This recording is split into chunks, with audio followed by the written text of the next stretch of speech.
I am Janet Martin, 32 years old, and last year my parents sent me a text that shattered my holiday plans. We think it would be best if you skip Thanksgiving this year. We need some space. The message appeared on my phone while I was preparing dinner in my newly purchased Vermont farmhouse. After 15 years of being the beautiful daughter who never missed a family gathering, I felt like I had been punched in the stomach. My fingers trembled as I typed my response. Have a lovely, quiet Thanksgiving. They had no idea what I was about to do next. Before I continue with my story, let me know where you are watching from and hit subscribe if you want to hear more about family dynamics and how I turned rejection into the best holiday of my life. To understand why this rejection hurt so deeply, you need to know about my relationship with my parents, Eleanor and James Martin. Growing up in suburban Connecticut, I was always the reliable daughter. While other kids were rebelling or causing trouble, I was the one who maintained perfect grades, helped around the house, and never missed family dinners. I organized birthday celebrations, remembered anniversaries, and was essentially the family glue. My parents owned a successful insurance agency and had clear expectations for their children. My brother David, 2 years younger than me, followed the expected path by becoming an accountant and marrying Pamela, the daughter of one of my father's golf buddies. I, however, had different dreams. From the time I was 10, I knew I wanted to be a chef. The kitchen was my sanctuary, where I would experiment with recipes while watching cooking shows. When I announced my intention to attend culinary school instead of pursuing business or law as my parents had hoped, they were visibly disappointed. Cooking is a hobby, Janet, not a career, my mother said, her lips pressed into a thin line. Think about your future. Restaurant work is for people who cannot do better. Despite their disapproval, I enrolled in the Culinary Institute of America. To their surprise, I thrived.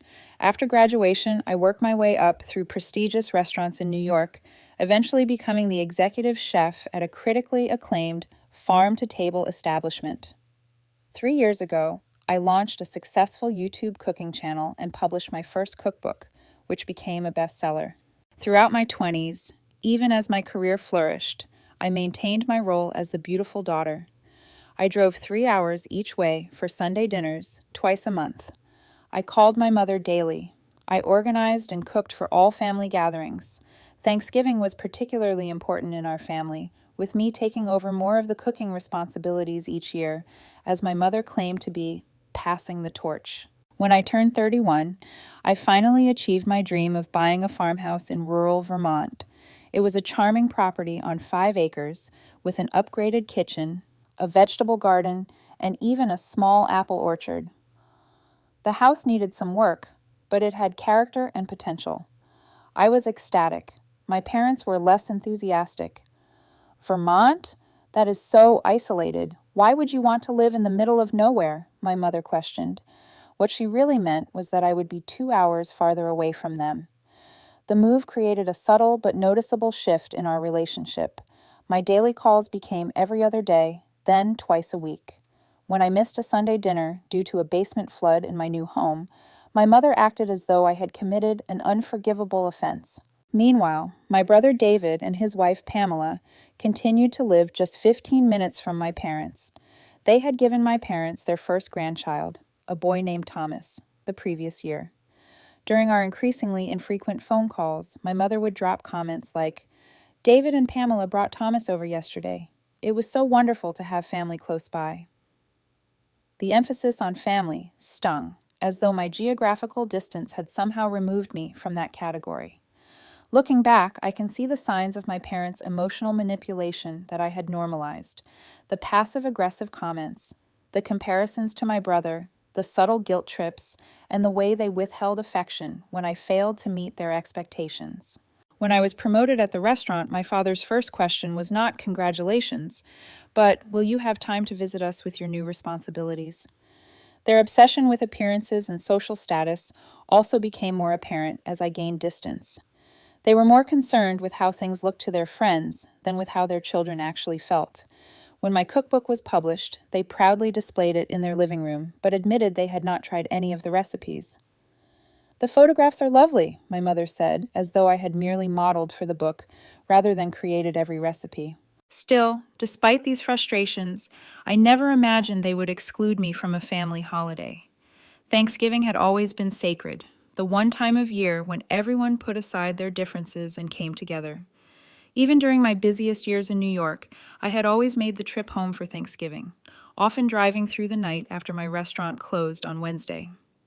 That was why their text message, sent on a crisp November morning just 3 weeks before Thanksgiving, caught me so completely off guard. I still remember exactly where I was standing when I received the message. In my kitchen, slicing apples for a pie, sunlight streaming through the windows overlooking the orchard. My phone buzzed on the counter, and I absent-mindedly picked it up, expecting perhaps a delivery notification or a message from a friend. Instead, I saw my mother's name and the preview of a message that made me freeze. About Thanksgiving this year. I opened the full message with a sense of foreboding. Janet, your father and I have been talking, and we think it would be best if you skip Thanksgiving this year. We need some space and are planning a smaller gathering. We will catch up with you another time. Love, Mom. I read the message once, twice, 3 times, unable to process the words. Skip Thanksgiving. Need space. What did that even mean? We had spent every Thanksgiving together for my entire life. Even during the height of the pandemic, we had connected via video call for our meal. My hands trembled as I set down my knife and leaned against the counter. Perhaps there was a reasonable explanation. Maybe they were not feeling well or had decided to take a trip. I called my mother immediately. She answered on the 4th ring, her voice overly bright. Janet, dear, how are you? Mom, I just got your text about Thanksgiving. What is going on? Are you and Dad okay?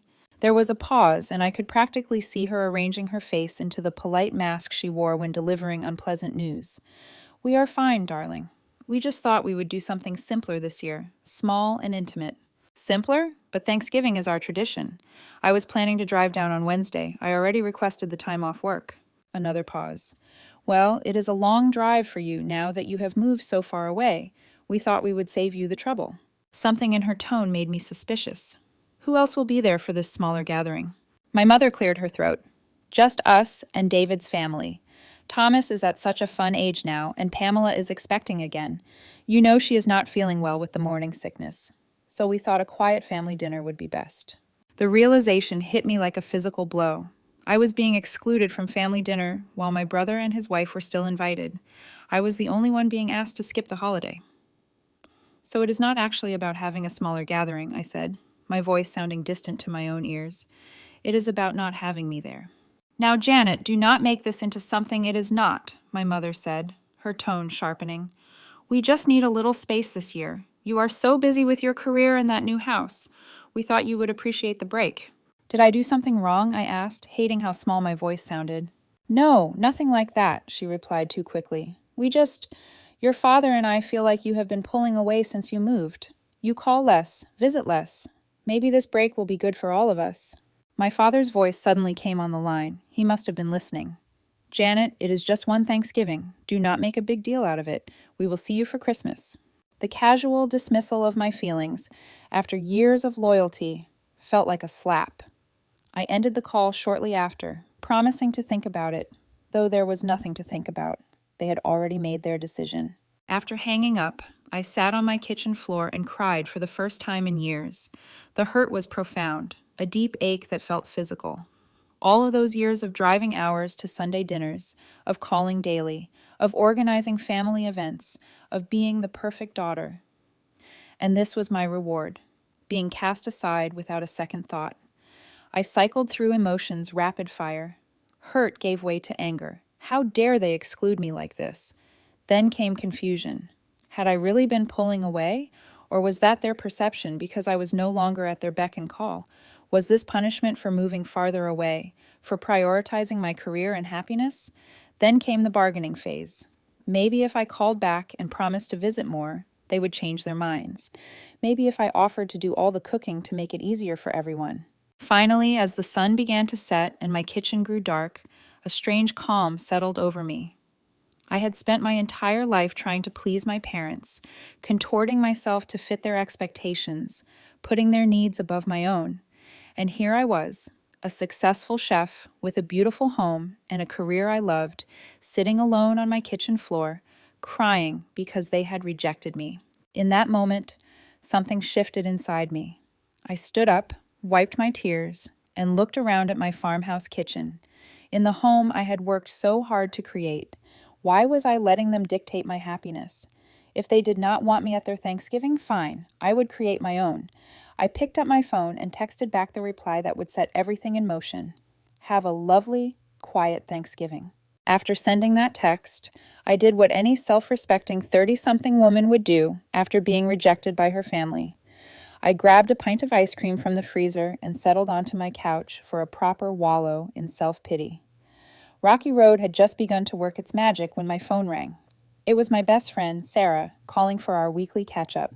"You sound terrible," she said immediately. "What happened?" The whole story poured out of me between spoonfuls of ice cream, my voice cracking when I repeated my mother's words. "Those jerks," Sarah exclaimed when I finished. "Who excludes their daughter from Thanksgiving? That is some seriously twisted behavior." "Maybe they are right," I said, surprising myself with the admission. "I have been calling less since I moved. Maybe I have been a bad daughter." "Stop that right now," Sarah said firmly. "You have been bending over backward for those people your entire life. One boundary, moving to a place that makes you happy, and suddenly you are persona non grata at Thanksgiving. That is not normal, Janet." The validation from an outside perspective helped clear some of the fog of self-doubt. Sarah was quiet for a moment, then said, "You know what? If they do not want you at their Thanksgiving, host your own." I laughed weakly. "Right, Thanksgiving for one. How festive." "Not for one, you goose. For friends. A Friendsgiving. I will come up from Boston. You must know other people who do not have solid plans yet." The idea seemed absurd at first. I had never hosted a major holiday on my own.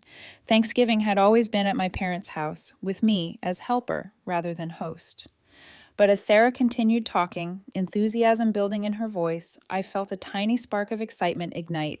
"Think about it," she urged. "You have this gorgeous farmhouse you have been dying to entertain in. You are literally a professional chef. You could create the most amazing meal, and instead of tiptoeing around your mother's passive-aggressive comments all day, you would be surrounded by people who actually appreciate you." By the time we hung up, the spark had grown into a flame. I opened my contacts list and began scrolling, making a mental list of people who might not have concrete Thanksgiving plans. There was Miguel, my sous chef from New York, who had recently moved to Burlington. Jasmine and Tyler, a couple I had befriended at the farmer's market, who had mentioned their families lived on the West Coast. My neighbor, Frank, an elderly widower who had brought me homemade jam when I first moved in. Several colleagues from the restaurant in New Hampshire where I now consulted, friends from culinary school who had scattered across New England. Before I could second-guess myself, I drafted a message, hosting a Friendsgiving at my farmhouse in Vermont on Thanksgiving Day. Good food, good company, no drama. Let me know if you would like to join. I sent it to 15 people, expecting maybe 5 or 6 to accept. To my surprise, responses started coming in immediately. Miguel was grateful to avoid a shift at his restaurant. Jasmine and Tyler were enthusiastic, offering to bring wine from their small vineyard. Frank responded with a phone call, his voice wavering with emotion as he accepted. By the following morning, I had 12 confirmed guests, with several asking if they could bring friends or significant others. I told them all, yes, the more the merrier. What had started as a desperate alternative was transforming into something exciting. I threw myself into planning with professional zeal. This would not be a haphazard potluck, but a proper feast showcasing local Vermont ingredients and my own culinary skills. I designed a menu that honored traditional Thanksgiving flavors while incorporating creative twists. Heritage turkey with a cider brine, cornbread stuffing with local sausage and foraged mushrooms, maple roasted root vegetables, Parker House rolls from scratch, and for dessert, an array of pies featuring apples from my own orchard.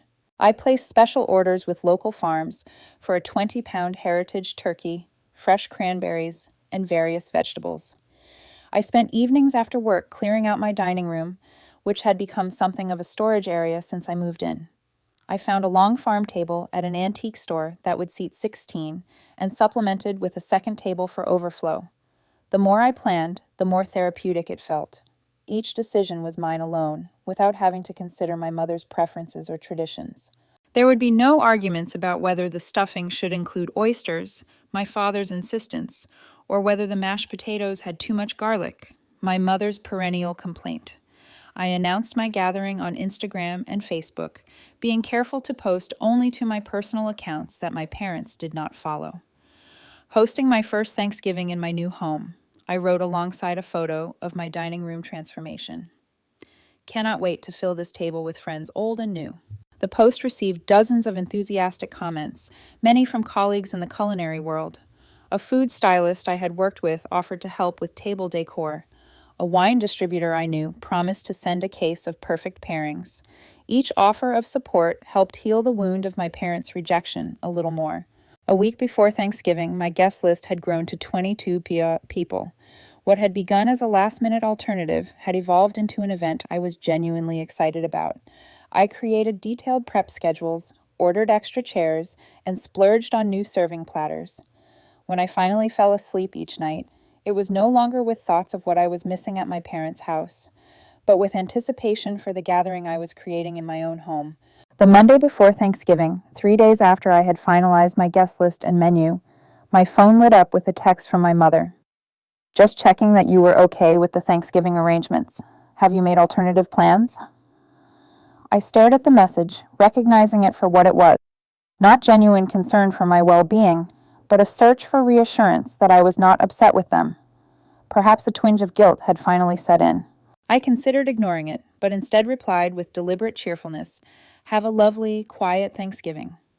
No mention of my own plans, no opening for further conversation. The same words I had sent when they first uninvited me. My mother did not reply. With that interaction behind me, I threw myself into preparations with renewed focus. Tuesday morning found me at a farmer's market in Brattleboro, filling my car with locally grown produce. The farm that was providing my heritage turkey had promised it would be ready for pickup on Wednesday, freshly processed and never frozen. Back home, I transformed my kitchen into a prep station worthy of a restaurant.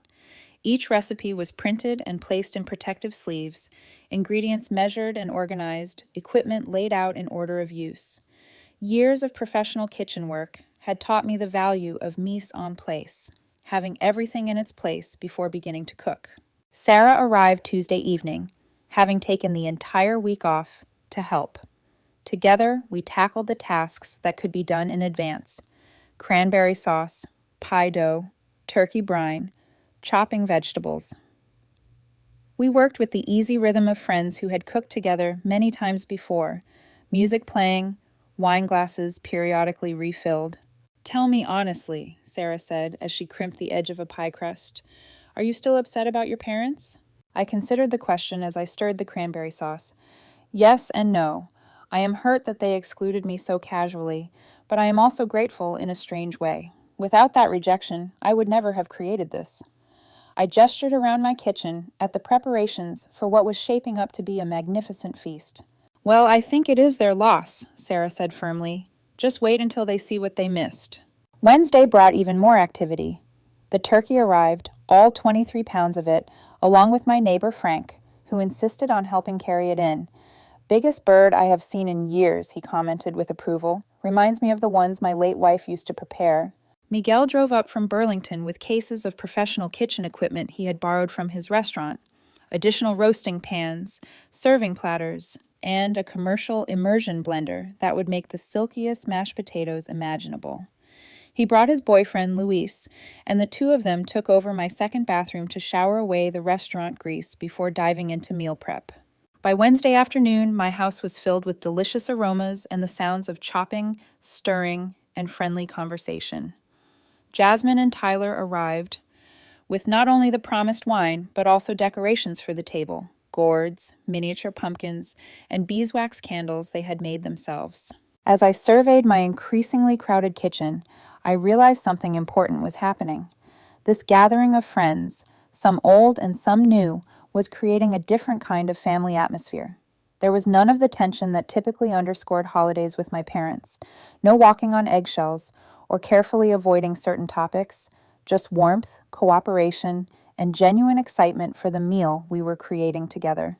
That evening, as we all sat around my living room eating pizza, I had ordered to give us a break from cooking. My phone rang. It was my Aunt Catherine, my mother's sister, whom I had always been close with despite the geographical distance between us. "Janet, darling, how are you?" she asked, her familiar voice bringing an unexpected lump to my throat. "I am great, Aunt Catherine. How about you? All ready for tomorrow?" There was a pause. "Actually, that is why I am calling. Your mother mentioned you would not be joining them for Thanksgiving this year. She said it was your choice. Something about being too busy with work." The lie stunned me into momentary silence. "That is not exactly how it happened," I finally managed. "I suspected as much," Aunt Catherine replied. "Want to tell me the real story?" As my friends continued their conversations around me, I stepped onto the porch and told my aunt everything, from the initial text to my plans for my own Thanksgiving celebration. "Those two," she sighed when I finished. "Your mother has always had a controlling streak, but this is beyond the pale. To uninvite her own daughter from Thanksgiving and then lie about it? I have half a mind to skip their dinner myself." "You do not have to do that," I said quickly. "Well, perhaps I want to. Tell me, is there room for one more at your table? I would much rather celebrate with you than sit through another of your mother's performative family gatherings." The offer brought tears to my eyes. Having a family member choose me over my parents' event felt like validation I had not realized I needed. "We would love to have you," I said, "but will not that create drama with Mom?" "Let me worry about your mother," Aunt Catherine said with a chuckle. "I will tell her I am coming down with something and cannot make it. She never visits the sick, so she will not question it. Text me your address, darling. I will see you tomorrow." That call shifted something in me. The last lingering feelings of being the one excluded, the one not wanted, began to dissolve. I was creating something genuine and joyful in my home, something that people actually wanted to be part of, including my own family member, who was choosing my table over my parents'. As I returned to the living room, I looked at the friends gathered there, all of whom had chosen to spend their holiday with me. For the first time since receiving that text from my mother, I felt completely at peace with how things had turned out. I woke before dawn on Thanksgiving morning, the sky outside my farmhouse window still dark. For a moment, disorientation washed over me, the kind that comes with holidays spent in a new place. This would be my first Thanksgiving away from my parents' home, the first one I would host entirely on my own. The weight of that realization pressed on my chest briefly before excitement pushed it aside. The house was quiet, with Sarah asleep in the guest room and Miguel and Luis on air mattresses in the office. I padded down to the kitchen in slippers, savoring the stillness before the day's chaos. The turkey needed to go into the oven by 7 if we wanted to eat by 2, which meant I had work to do. I put on coffee and began the familiar process of preparing the bird, removing it from its brine, patting it dry, and massaging herb butter under the skin. The methodical work centered me, and by the time Sarah wandered downstairs in search of caffeine, I was fully in my element. "Good morning, chef," she said with a sleepy smile. "Orders for your sous chef?" From that moment, the day unfolded with the controlled chaos of any large meal preparation, but with an undercurrent of joy I had never experienced during tense family Thanksgivings past.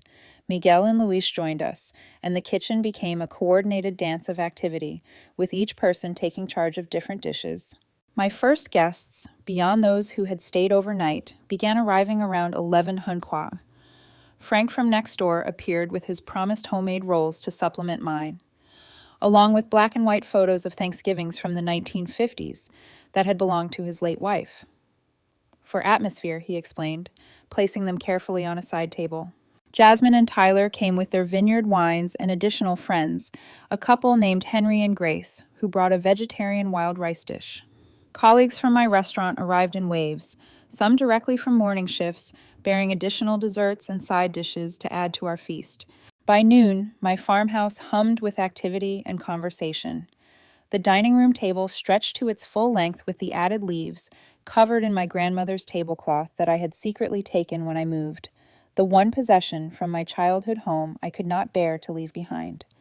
Mismatched chairs lined the sides, supplemented by benches, and even hay bales covered with quilts for the overflow seating we would need. Aunt Catherine arrived at 12:30, her arms laden with flowers, and a bottle of expensive bourbon. "For fortification," she whispered, hugging me tightly. "This is wonderful, Janet. Your mother has no idea what she is missing." By 1:30, the house was filled with 26 people, a number that still astonishes me when I think back on it. Every surface in the kitchen held a dish keeping warm or waiting to be served. The turkey rested under foil, its skin golden and crisp, and the volume of conversation and laughter had reached a festive pitch. At precisely 2 o'clock, I rang a bell to gather everyone to the table. People found spots, some sitting, some standing around the edges, wine glasses and cocktails in hand. I looked around at these faces, some familiar and dear to me for years, others new friends I had only just made, and felt a profound sense of gratitude. "Before we eat," I said, my voice catching slightly, "I want to thank you all for being here. A month ago, I thought I would be spending this holiday somewhere else, continuing traditions that were not of my choosing. Instead, I find myself surrounded by people who are here by choice, not obligation. I cannot tell you how much that means to me." Aunt Catherine raised her glass. "To chosen family," she said, her eyes meeting mine with understanding. "To chosen family," the group echoed, and we began to pass dishes. The meal itself was everything I had hoped for as a chef. The heritage turkey was succulent, the stuffing savory with mushrooms and herbs, the mashed potatoes creamy with just the right amount of garlic, much more than my mother would have approved of. But it was the atmosphere that made it truly special. Conversations flowed freely, stories were shared, connections were made between people from different parts of my life. No one checked the time or mentioned having to leave early for another obligation. No one criticized the seasoning or complained about sitting next to a particular person. There were no tense political discussions or passive-aggressive comments about life choices, just genuine enjoyment of food and company. After the main meal, as people helped clear plates and serve dessert, the party naturally spread throughout the house. Some gathered in the living room to digest. Others helped wash dishes despite my protests. A few wandered outside to explore the property in the crisp November afternoon. Someone put on music, and an impromptu dance party broke out in the area we had cleared by pushing back the furniture. My sous chef, Miguel, 3 glasses of wine in, demonstrated professional-level salsa moves with anyone willing to partner with him. Throughout the evening, phones came out to capture the celebration. Photos of the food, the table setting, groups of friends with arms around each other, all shared on various social media platforms. I posed for countless pictures, my cheeks flushed with cooking heat and happiness. When someone suggested a group photo on the porch, all 26 of us squeezed together, laughing as we tried to fit in the frame. "This is going on Instagram for sure," said Jasmine, reviewing the perfect shot she had captured. "Best Thanksgiving ever." I noticed she had tagged me in the post, but thought nothing of it. Many of my friends from the culinary world had large social media followings, and I was used to appearing in their posts about food events. As the evening progressed, the gathering evolved. Some guests departed with containers of leftovers, while a core group settled in for the duration. Frank regaled younger guests with stories from his 50 years as a high school teacher. Aunt Catherine, having discovered a kindred spirit in Sarah, shared embarrassing stories from my childhood that had my friends howling with laughter. By midnight, the remaining guests had moved to the living room, where I had lit a fire in the old stone fireplace. Wine bottles were nearly empty, dessert plates held nothing but crumbs, and the conversation had turned reflective, as it often does in late hours. "You know," said Tyler, his arm around Jasmine as they curled together on my couch, "I was dreading Thanksgiving this year, being away from family, the obligation of it all. But this was real. Thank you, Janet." Others murmured agreement, and I felt a warmth that had nothing to do with the fire or the wine. I had created something authentic and meaningful, not out of obligation, but out of a desire to connect. In turning rejection into opportunity, I had found something I had not even known I was missing. Throughout the day, I had not checked my phone once. There were no messages from my parents, no calls to see how I was spending the day alone, as they must have imagined. Their silence spoke volumes about their assumptions and priorities. But for the first time in my adult life, their approval or attention did not matter to my enjoyment of a holiday. As I looked around at the friends still gathered in my living room, some now dozing on couches and chairs, I realized I had found my own definition of family, one based on mutual care and genuine affection rather than obligation and appearances. It was a revelation that would change everything in the days to come. The morning after Thanksgiving dawned bright and cold, sunlight streaming through the windows of my farmhouse to reveal the evidence of the previous day's celebration. Empty wine bottles lined the kitchen counter, serving dishes were stacked haphazardly in the sink, and various friends were asleep throughout the house, having stayed over rather than driving home late. I made coffee and began quietly cleaning up, enjoying the peaceful aftermath of a successful gathering. Sarah joined me first, her hair tousled from sleep, followed gradually by the others who had spent the night. We worked together, preparing a breakfast of turkey hash with leftover vegetables and eggs from my neighbor's chickens. As we ate around the kitchen island, recounting favorite moments from the day before, I finally checked my phone for the first time in nearly 24 hours. What I found was startling. 37 text messages, 12 missed calls, and numerous notifications from social media. "What on earth?" I muttered, scrolling through the texts. The first few were from acquaintances complimenting the Thanksgiving photos that had been posted, but midway through the list, the tone changed dramatically with a message from my brother, David. "Mom is having a complete meltdown about your Thanksgiving party. Call her ASAP." Following that were increasingly frantic texts from my mother, culminating in, "We need to talk now. Call me the minute you get this." I set my phone down, my appetite suddenly gone. "I think my parents found out about our gathering," I told Sarah, showing her the messages. "Was it supposed to be a secret?" Miguel asked, looking confused. "Not exactly," I explained. "They uninvited me from their Thanksgiving, saying they wanted a smaller, more intimate gathering. I just didn't tell them I was hosting my own event." "Which exploded into the most epic Friendsgiving ever," Luis added with a grin. "Exactly. And now it seems they've somehow seen the pictures." Sarah picked up my phone and navigated to Instagram, where she whistled softly. "Mystery solved. The group photo from last night has over 1,000 likes and dozens of comments. Jasmine tagged you, and it looks like someone named Thomas Martin commented. Is that Aunt Janet, your nephew?" I groaned. "He's only 6, but apparently already on Instagram. Which means my brother saw it, which means my parents now know." As if on cue, my phone began to ring with my mother's ringtone. The friends gathered in my kitchen exchanged glances. "You don't have to answer that," Sarah said quietly. I took a deep breath. "No, I think I do. This conversation has been coming for a long time." I accepted the call and put it on speaker. "Hello, Mom." "Janet Jean Martin." My mother's voice was tight with anger. "Would you care to explain the photos I'm looking at right now? You told us you were fine with having a quiet Thanksgiving on your own." I noticed she didn't mention that they had been the ones to uninvite me in the first place. "I never said I would be alone, Mom. I said you should have a lovely, quiet Thanksgiving, which I hope you did."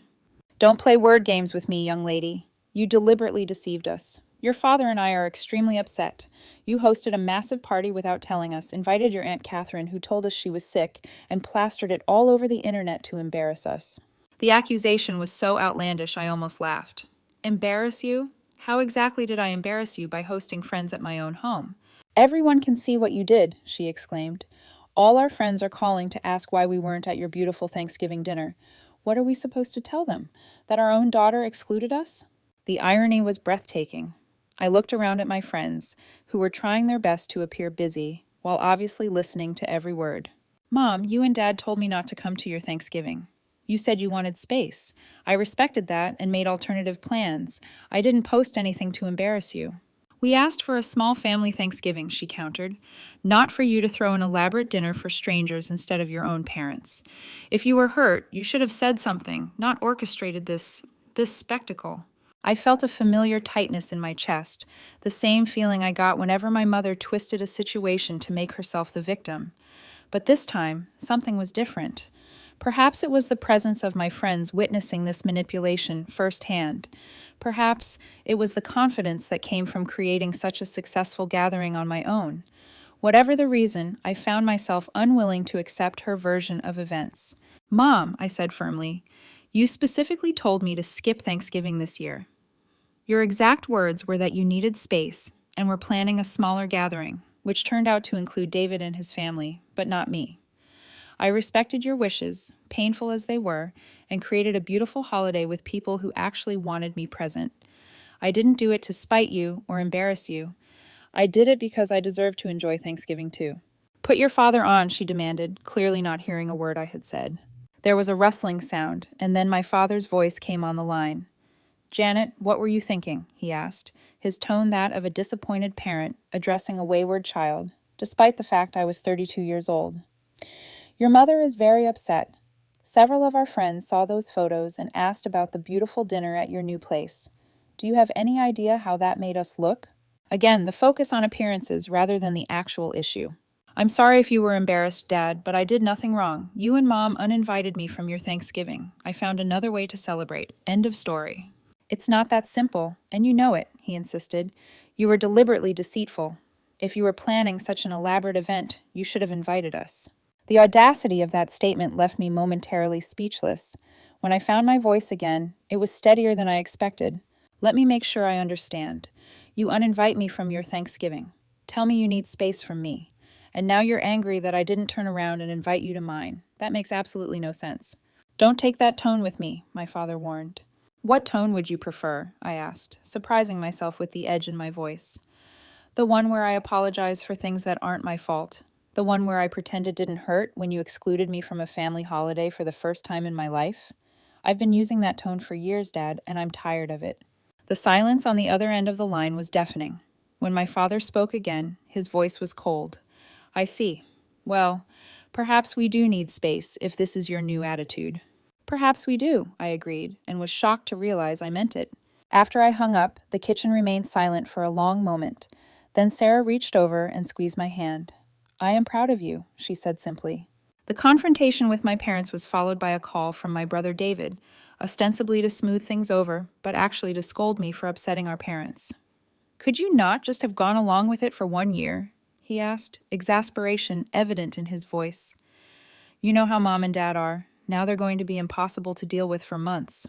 Why should I have to be the one to always accommodate them? I countered. Why didn't you speak up when they excluded me? His uncomfortable silence told me everything I needed to know. David had always been the favored child, the one who followed the expected path, and he had no interest in disrupting that dynamic, even at my expense. As my friends gradually departed that day, each with containers of leftovers and warm hugs, I was left to process the fallout of the confrontation. Aunt Catherine called to check on me, having received her own blistering phone call from my mother. You stood your ground beautifully, she reassured me. It's about time someone did. In the days that followed, I received several text messages from my mother, each more manipulative than the last. First came anger. I cannot believe you would disrespect us this way. Then guilt. Your father and I have done everything for you.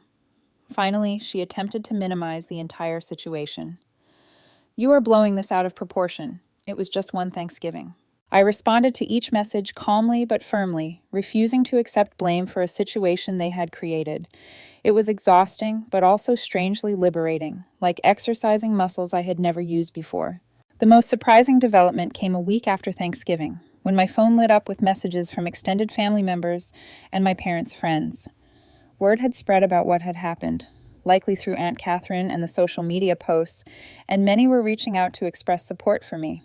Your mother has always played favorites, wrote my father's sister, with whom I had never been particularly close. Good for you for standing up for yourself. Those photos of your Thanksgiving were beautiful, messaged one of my mother's oldest friends. She had no right to exclude you. These messages confirmed what I had long suspected, but never fully acknowledged. The unhealthy patterns in my family were visible to others, and I was not wrong to finally set boundaries. The hardest part was the silence that followed my stand. After years of daily calls and constant contact, communication with my parents dwindled to almost nothing. There were moments when I second-guessed myself, when the weight of being the bad daughter felt crushing. But each time those doubts crept in, I reminded myself of the warmth and authenticity of the Thanksgiving I had created, contrasted with the conditional love and manipulation I had accepted for too long. December arrived with snow blanketing my Vermont farmhouse, transforming it into the winter wonderland I had dreamed of when purchasing the property. With Christmas approaching, the silence from my parents grew increasingly noticeable. In previous years, by this time, my mother would have called dozens of times about holiday plans, gift lists, and her expectations for my participation in family traditions. The quiet was both peaceful and unsettling. I found myself instinctively reaching for my phone to call her, then stopping, unsure if I should be the one to bridge the gap. The wound of being excluded from Thanksgiving was still fresh, but the prospect of a similar arrangement at Christmas weighed heavily on me. I decided to seek professional help, finding a therapist in a nearby town who specialized in family dynamics. Dr. Janine Moore listened carefully as I recounted the Thanksgiving situation and the patterns that had led to it. What you are describing, she said during our second session, sounds like a family system that requires you to play a specific role, the beautiful daughter who never challenges the status quo. When you moved away and established more independence, you disrupted that system, and their response was to punish you with exclusion. Her words crystallized something I had felt but couldn't articulate. So it wasn't about needing a smaller Thanksgiving at all, I said slowly. It sounds more like an attempt to bring you back in line, Dr. Moore suggested. The question now is, what kind of relationship do you want with your parents going forward? You can't change them, but you can set clear boundaries about how you're willing to be treated. Those sessions helped me gain clarity about my own needs and expectations. I began to see that while I loved my parents, I had been allowing them to dictate the terms of our relationship in ways that were harmful to my well-being. The realization was painful but necessary. 2 weeks before Christmas, I received an unexpected letter in the mail, handwritten on my father's personal stationery. Unlike the texts and calls filled with accusations, this message had a different tone. "Dear Janet," it began, "I have been reflecting on our conversation after Thanksgiving and on the events that led to it. While I don't agree with how you handled the situation, I can acknowledge that your mother and I may have hurt you with our request that you skip the holiday this year. That was not our intention. Your happiness has always been important to us, even if we haven't always shown it in ways you recognize. I miss our Sunday calls. Perhaps we could meet for coffee next time you're in Connecticut. Dad." It wasn't an outright apology, but from my father, it was significant. I called him the next day, and we had a stilted but civil conversation. We agreed to meet at a cafe halfway between our homes the following weekend, neutral territory where neither of us would have the home field advantage. That meeting was awkward, with long silences and careful navigation around sensitive topics, but it was a start. My father admitted, in his roundabout way, that they had taken me for granted over the years. "You were always so reliable," he said, turning his coffee cup in his hands. "I suppose we came to expect that you would accommodate whatever we needed." "That doesn't make it right," I pointed out. "No," he agreed after a moment. "I suppose it doesn't." Progress with my mother was slower. When she finally called, her initial approach was to act as though nothing had happened, chatting about neighborhood gossip and David's children. When I gently brought up Thanksgiving, she became defensive. "I don't see why we're still discussing this," she said. "It was one holiday." "It's not about the holiday," I explained. "It's about feeling valued and respected as part of this family." She was quiet for a long moment. "I've never been good at this kind of conversation," she finally admitted. "Your father says I need to listen more." "That would be a start," I agreed. Over several more conversations, pieces of truth emerged. My mother, it turned out, had been struggling with my move to Vermont more than I realized. "You've built this whole life without us," she said during one call. "Your successful career, that beautiful house, all those interesting friends. Sometimes I look at the life your father and I have, and it seems small by comparison. I suppose part of me was jealous." The admission stunned me. I had never thought of my mother as someone who could be jealous of me. In my mind, she had always been the confident one, the arbiter of family standards that I constantly strove to meet. "Mom, that's not how I see it at all," I told her. "I've always admired you and Dad. Everything I've accomplished is because of the foundation you gave me." "Even your cooking?" she asked with a hint of her old humor. "You certainly didn't get that from my side of the family." It was a small moment of connection, but it felt significant. As Christmas approached, we reached a tentative truce. My parents would host Christmas Eve at their home with David's family, as was tradition. I would join them, bringing my signature desserts. Then, on Christmas Day, they would drive up to Vermont to see my farmhouse for the first time and have a quiet dinner, just the three of us. The arrangement wasn't perfect, but it acknowledged both their need for tradition and my new independent life. It was, I realized, the first time we had negotiated a holiday as adults with equal say, rather than me simply conforming to their expectations. Christmas Eve at my parents' house was less tense than I had feared. My mother made a visible effort to include me in conversations, and my father proudly showed off my cookbook to a neighbor who stopped by. There were still moments of old patterns, like my mother's subtle comparison of my career to David's more conventional path. But I found I could let them slide without the old sting. Christmas Day with my parents visiting my farmhouse was the true revelation. Seeing them in my space, my mother admiring the kitchen renovation I had done myself, my father exploring the small orchard with genuine interest, shifted something in our dynamic.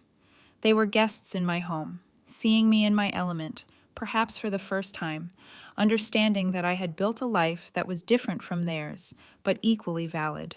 Over dinner, my mother surprised me by raising her glass. "To new traditions," she said, meeting my eyes with unusual directness, "and to a daughter who has the courage to create her own path." The months that followed brought a gradual rebuilding of our relationship, with both progress and setbacks. There were still difficult conversations, moments when old patterns threatened to reassert themselves, but there was also a new foundation of mutual respect that had not existed before. When the following November approached, I initiated the conversation about Thanksgiving plans myself, suggesting a new arrangement. "What if we alternate?" I proposed. "This year at your house, next year at mine, with everyone included each time." My mother's immediate agreement suggested she had been wondering the same thing. "I think that would be lovely," she said, "and I promise not to criticize your garlic levels." "And I promise not to post photos designed to make you look bad," I teased, gratified when she actually laughed. That next Thanksgiving at my parents' house included not only the traditional family members, but also Sarah and Aunt Catherine, who had become unlikely friends since bonding at my Friendsgiving. The holiday wasn't perfect. There were still moments of tension, but it felt more authentic than any family gathering I could remember. And the following year, true to our agreement, my parents came to my farmhouse for Thanksgiving, joining a smaller but still vibrant gathering of friends and family. Watching my mother exchange recipes with Miguel and my father deep in conversation with Frank about heritage apple varieties, I felt a sense of integration I had never thought possible. The lesson I learned through that difficult Thanksgiving rejection wasn't what I expected. It wasn't about choosing between family of origin and chosen family, but about creating space for both on terms that honored my needs as well as theirs. It was about recognizing that true family connections, whether by blood or by choice, must be based on mutual respect and genuine care, not obligation or appearances. Most importantly, I learned that sometimes the most painful rejections can lead us to the most authentic acceptance if we have the courage to stand in our truth and create new paths forward. I still look back on that first Friendsgiving in my farmhouse as a turning point, not just in my relationship with my parents, but in my understanding of myself. In turning rejection into celebration, I discovered a strength and resilience I hadn't known I possessed. Have you ever experienced a similar situation where family rejection led to unexpected growth? I would love to hear your stories in the comments below. And if this resonated with you, please hit the like button and subscribe for more real-life experiences. Thank you for listening to my journey from exclusion to creating my own inclusive traditions. Remember that sometimes the family we create is as important as the family we were born into. Wishing you all holidays filled with authentic connections and joy, whether they follow traditions or forge new paths entirely.